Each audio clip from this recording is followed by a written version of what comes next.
Lutyens was aware that the British were very much still in pursuit.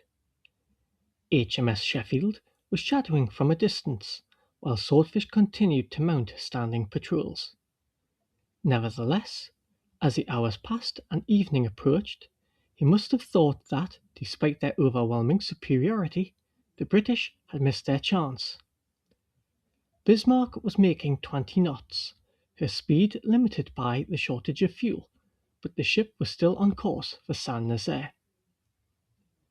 Lutyens knew that the following morning would see Bismarck within range of Luftwaffe fighters and bombers operating from the French coast, and that plans were afoot for the Luftwaffe to protect the battleship with an aerial screen strong enough to deter British attacks.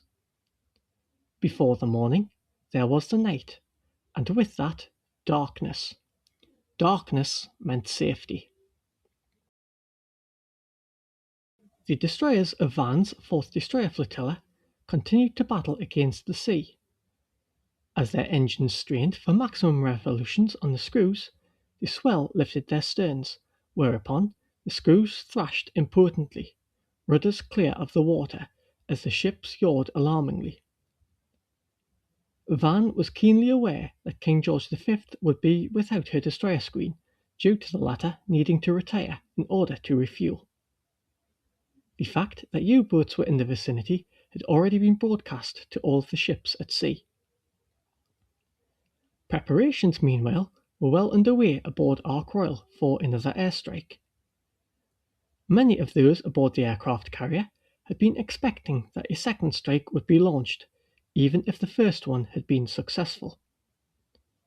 Short of available aircraft, many of those that had took part in the abortive attack on Sheffield would be flying again. This time, the attack was to be led by Lieutenant Commander Tim Coode, the commanding officer of 818 Squadron. As the Swordfish were refueled and rearmed, so too were the aircrews. Following a pre-flight meal, one of those who made his way to the briefing room was Sub-Lieutenant John Moffat. Having not flown on the previous abortive strike, he now felt quite proud. I was told that Ark would be moving closer to Bismarck. We would need to find Sheffield first, and she would give us a bearing onto the target. There would also be some of our destroyers between the Ark and Sheffield, and we had to be aware of them. Sheffield would be making her call sign on the radio to help us in direction finding, but we would also have some of the Swordfish fitted with radar with us. At 7 p.m, Ark Royal began to turn into the 50-knot wind. As the ship turned, 15 Swordfish, 4 from 810, 4 from 818, and 7 from 820 Naval Air Squadrons were ranged on the deck, whereupon the air crews began manning their aircraft. On the deck, a number of extra hands had been mustered around the Swordfish to keep the aircraft from sliding around the deck, particularly as the ship turned broadside onto the waves, for there existed a real danger that the ship would heel over, sending the aircraft sliding sideways. One by one, the Swordfish thundered down the flight deck and into the air. Once airborne, the 15 Swordfish formed up over Renown before taking their departure at 7:25. Takeoff from the seesawing deck had been challenging. It was, however, equally challenging for the pilots once in the air. The cloud base started at 600 feet, and strong gusts of wind buffeted the aircraft. As they set out from Renown, Bismarck was a mere 38 miles away. Having launched the Swordfish, Renown and Ark Royal continued on their way in the general direction of Bismarck. Unbeknownst to Somerville, the threat posed by U-boats to his command was a very real one. Fortune, however, smiled on the British, for, while a U-boat had Force H in sight, the U-boat was U-556 without any torpedoes to conduct an attack. The commanding officer of U-556 could only look on through his periscope helplessly as Renown and Ark Royal thundered on by, a perfect target, not zigzagging. A little more than half an hour after they had formed up and departed Renown, Coode and the other aircraft of the strike force sighted Sheffield. A light signal from the cruiser told the air crews to proceed on a bearing of 110 degrees to reach the enemy 12 miles distant. Conditions were less than ideal, the cloud cover extending from 2,000 feet up to 5,000 feet. Having received instructions from Sheffield, Coode began to climb for altitude. As he led the attacking force in a climb, Sheffield was lost from sight in the murk.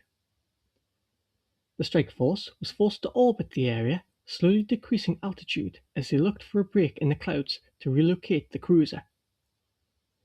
Finally, at 8:35 p.m., Coode relocated his guide. A new fix was provided, whereupon Coode took the Swordfish up to 6,000 feet and headed for Bismarck through the grey mist. After a few minutes, Coode signalled for the Swordfish to form in line astern before leading the aircraft through the cloud.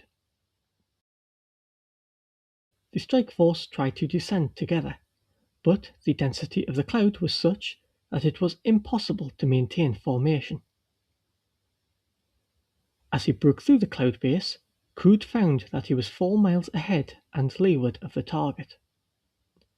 To attack from his then current location would result in a slow approach against the wind, which would have been suicidal. He therefore climbed and re-entered the cloud to close in on Bismarck in order to attack from another angle. This left the second subflight led by Lieutenant D.F. Godfrey Fawcett to open the attack. To understand the attack, it is crucial to understand in which order the various subflights delivered their attacks. Based on the after-action reports of the air crews, it becomes apparent that the attack was opened by the second subflight and was followed by the aircraft of the third and fourth subflights, before the first subflight led by Coode conducted its own attack. Behind the first subflight attacked the aircraft of the fifth and sixth subflights. The fact that the attack commander did not actually lead the initial aspects of the attack is critical to understanding how the attack actually unfolded. As they flew in on their attack runs, the Swordfish became the focus of intense anti-aircraft fire as Bismarck erupted into a fire-spitting monster. Behind the second subflight, the third and fourth subflights conducted their attacks. The third and fourth subflights managed to stay together as they descended until they were at around 2,000 feet, whereupon they separated. Having broken through the cloud base, 4 aircraft reformed in a clear patch of sky before conducting their attack runs against the port side of Bismarck. At the same time, slightly ahead, the second subflight conducted its own attack. To the German seamen on deck, the incoming Swordfish appeared to hang immovable in the air, and, at times, appeared so low that their wheels seemed to disappear behind the crests of the waves. The rough conditions and the movement of the ship combined to make the Swordfish difficult targets for the anti-aircraft gunners. From his action station, Mullenheim-Reichberg could not see what was happening, but the heeling of the ship to port and starboard told him that Bismarck was attempting to evade and comb torpedoes. The rudder indicator never came to rest and the speed indicator revealed a significant loss of speed. The men on the control platform in the engine rooms had to keep their wits about them. All ahead full. All stop. All back full. Ahead. All stop were the ever-changing orders by which Lindemann sought to escape the malevolent eels. All the while, Bismarck continued to fire at the attacking aircraft. It was not just the battleship's anti-aircraft armament that attempted to engage the Swordfish. The ship's 15-inch and 5.9-inch guns had been manned and joined the action, belching vivid orange flames as they fired. Orders had been given for the main and secondary armament to fire, so that they would either create giant waterspouts, which could disrupt the attack of an aircraft, or to fire their shells into the sea, so that they might cause a torpedo to explode or to be deflected from its course. Into this maelstrom flew the Swordfish piloted by John Moffat. I do not know how I managed to keep flying into it. Every instinct was screaming at me to duck, turn away, do anything, an impulse that it was hard to fight off. I held on and we got closer and closer. I went down as low as I dared, though even that took an act of will to overcome my fear of hitting the rough sea. At training school I had been taught to assess the speed of the ship and to lay off my aim by using a simple mark rod mounted horizontally along the top of the cockpit. But the nearer I got the larger the target became, so I decided to aim for the bow. Then I heard Dusty Miller shouting in my ear, "Not yet, not yet." And I thought, has he gone mad? What is he doing? I turned and realized that he was leaning out of the cockpit, looking down at the sea, trying to prevent me from dropping the torpedo on the crest of a wave, where it would bounce off and dive deep, either way knocked off any course that I might have fired it on. With each passing second, Moffat's Swordfish was closing in on Bismarck. As the ship loomed ever larger, he waited for Miller's instruction. Suddenly, above the roar of the engine, the furious sound of battle, and the wind, he heard Miller shout to release the torpedo. The aircraft of the fifth subflight became separated from one another in the clouds and made individual attack runs. The sixth subflight, meanwhile, had become disorientated and returned to HMS Sheffield to be given a new range and bearing before setting off once again. Diving out of the clouds on the starboard side, the air crews found themselves subjected to the combined fire of Bismarck's starboard anti-aircraft defences. Such was the concentration of fire that Sub-Lieutenant Anthony Dixon was forced to release his torpedo a little over a mile out from the target. The leader of the subflight, Sub-Lieutenant Murray Wilcox, meanwhile, had given thought to making another approach, and therefore retained his weapon. While the 5th and 6th subflights had been conducting their respective attack runs, Sub-Lieutenant Beale, who had aborted his earlier attack, returned and appeared ahead of Bismarck on the battleship's port bow, from where he attacked alone. Despite intense anti-aircraft fire, Beale released his torpedo and was rewarded by an enormous column of water and smoke which rose up on the port side of the ship as the torpedo hit home. By this point, shortly after 9:15 p.m, all of the Swordfish had conducted at least one run against the target, while 13 had succeeded in releasing their torpedoes and were now on their way back to Ark Royal.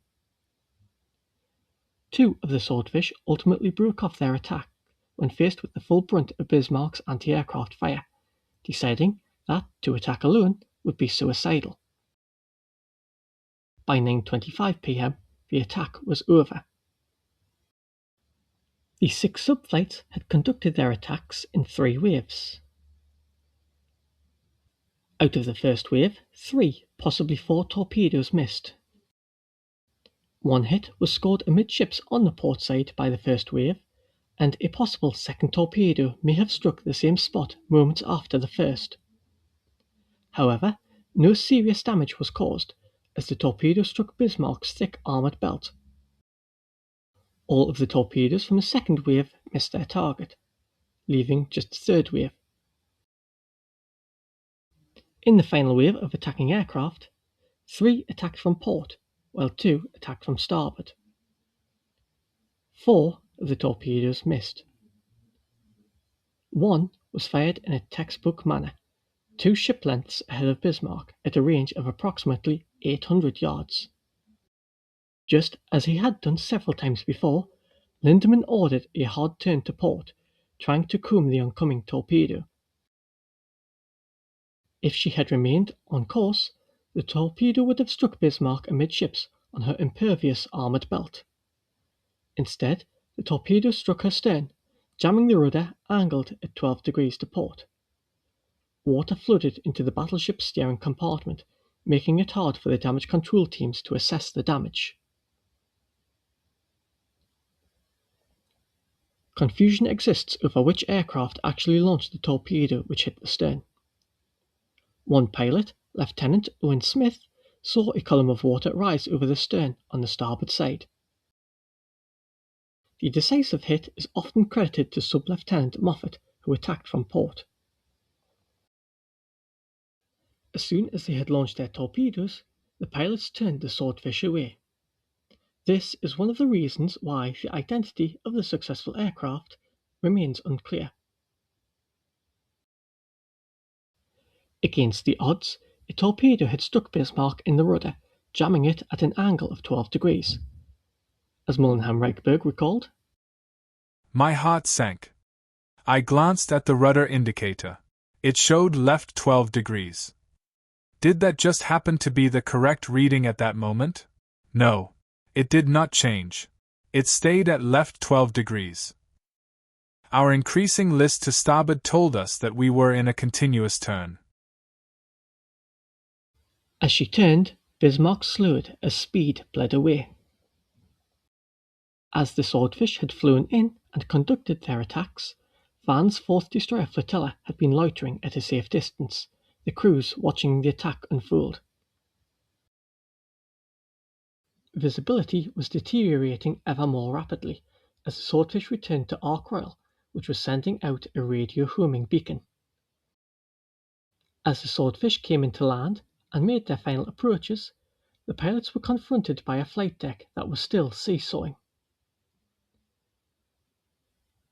One of the Swordfish, upon landing, was found to have 175 holes in the wings and fuselage caused by anti-aircraft fire and shell bursts. The aircraft was deemed to have been damaged beyond repair and was jettisoned over the side. 3 other aircraft crashed upon landing, but, fortunately, no one was injured. In the wake of the attack, only 6 Swordfish remained serviceable. Expecting the possibility that another strike would be necessary, they were rearmed and ranged aft, ready to be launched once more.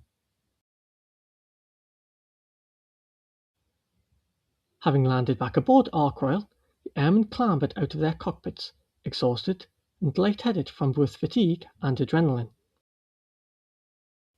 As riggers examined the Swordfish for damage, and preparations were underway to rearm the serviceable aircraft in anticipation of another strike, aboard Bismarck, attention had turned to the shadowing Sheffield. 6 salvos were fired at the cruiser in an effort to try and drive her off.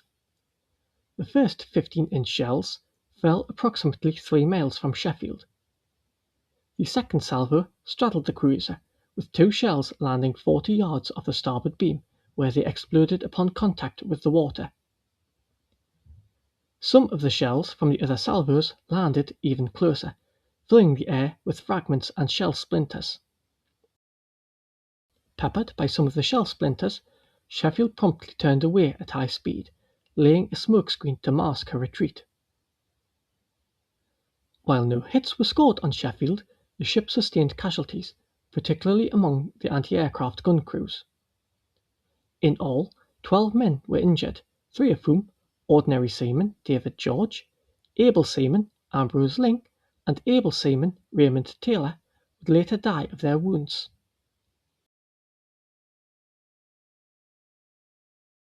Many thanks for watching. Please subscribe for more updates, like and share. You can also help to support the channel at Patreon. Details are in the description box below. If you enjoyed this content, why not also check out my Substack page for more unique historical insights and articles. A link to the page is in the description box below.